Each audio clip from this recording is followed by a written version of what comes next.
Hi everybody, welcome to Watchoholic, a safe and friendly place here on the web for anyone with an acute addiction to all things horological. I am your host, YouTube Stuart Russell. I managed to find a razor since the last time I saw you, so that's progress. A little bit of news, I have a brand new Instagram account. It occurred to me the other day after the last video that I shot that my Instagram account was not public. My own personal one that I mentioned in the last couple of clips, and there's a lot of non-watch related content on there. If you're here, then you're here because you have an interest in watches, so I guess the last thing you're really going to want to see is pictures of me on the beach in my swimmers. So I have a new Instagram. It's called Naked Wrist, which is a little bit of an irony because of course I never have one. But that's the place to go and have a look at the watches that are in my collection, and I'm certainly going to be discussing some of those, if not all of them, over the course of the videos that I'm doing here.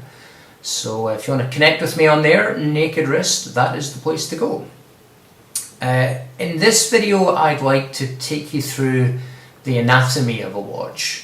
And also explain some of the technical terms that you'll regularly come across, because like all things in life, the world of horology has its own vocabulary, its own glossary of terms. So I thought it would be quite useful for me to work through some of that with you and just take a bit of time to explain some of the terminology that you will come across. And in order to help me to do that visually, I'm going to be using this watch here. You can see that guy there, that is a Steinhardt Ocean 1. This is a diver's watch, and this is made of titanium, which explains why it has that slightly kind of gunmetal grey finish. And it's also incredibly light, not that you can tell from there, but we'll be using this watch just to kind of explain some of the terminology. So let's get straight into it. So in terms of the key components of a watch's anatomy, you basically have two parts. You have the watch head, which is this part here, and then you have the bracelet or strap, which is obviously this part here. Now, in terms of a watch head, the head can be made from various different kinds of materials, from steel, titanium, gold, white and or yellow, rubber, plastic, wood. There's really no limit almost to the materials that you can use to create a watch head. In terms of bracelet, the term bracelet usually refers to metal. And again, that can be a base metal, it can be stainless steel, it can be a precious metal. But there are various different styles of bracelet out there, and some of the terms that you will hear include oyster, jubilee, shark mesh, and beads of rice. They're all different styles of bracelet. Straps usually are not made of metal, and straps can be made from a variety of different materials, the most common ones being leather, rubber and nylon fabric. The best way of getting familiar with the different styles of bracelets and straps is to visit the website of someone who sells them, and for that I would recommend a company in the UK called WatchGecko. Their website is watchgecko.com. I'll put a link in the description of this video. And I have no affiliation to them other than being a satisfied customer. I've bought a whole variety of aftermarket straps and bracelets from them. Their service has always been very good.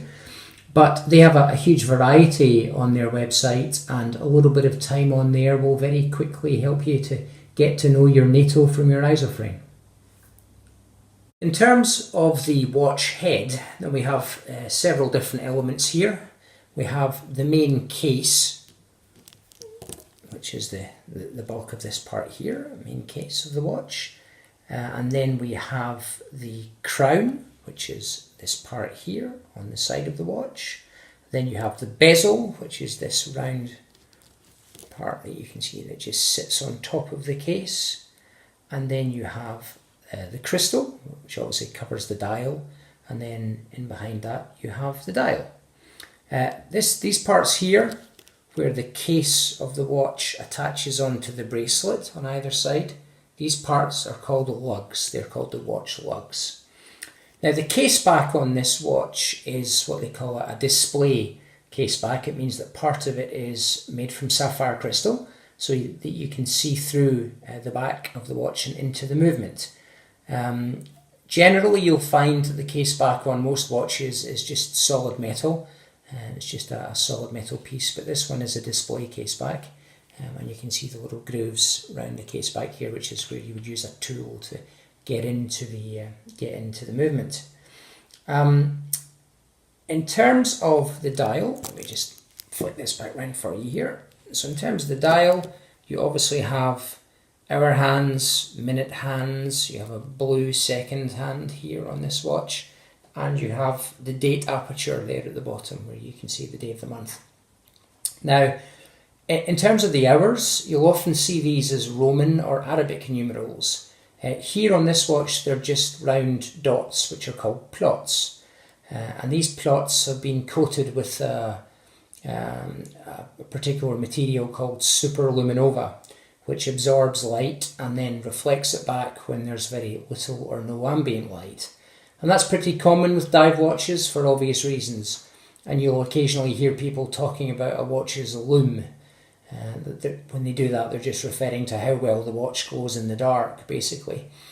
And lume is usually green or blue, depending on the treatment. And the lume fades over time. So if you've been outside during the day and your watch has had plenty of exposure to the sun, then you'll probably get a couple of hours of glow from the watch at night when you put it on your bedside table. But that then fades off after a couple of hours, and you'll need to recharge it again outside in the sun. Superluminova also becomes less effective over the life of the watch. So a 30-year-old dive watch will not glow as brightly or as long as a brand new one.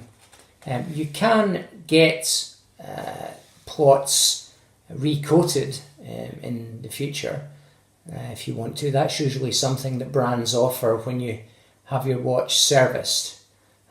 What do I mean by servicing? Well, don't worry about that just now. I will talk about that in a future video. So there we go, everybody. That was everything that you wanted to know about the anatomy of a watch. And in that video, I think we've pretty much covered all of the key elements except for the movement. So in the next video, I want to get on and talk a little bit about the movement and about watch complications, because that's where things start to get a little bit more techie. But it's an interesting subject, I think, I hope. So thanks for watching. As always, if you would like to like or subscribe on the channel, that would be very kind of you. The details are all down here at the bottom in the usual place. As I mentioned earlier, my new Instagram is Naked Wrist, so if you want to join me over there, you'll see a whole variety of the watches in my collection that I'll be talking about in the future. But for the moment, that's all for today. Thank you very much for joining. Appreciate your time as always, and I'll talk to you soon. Thanks. Bye-bye.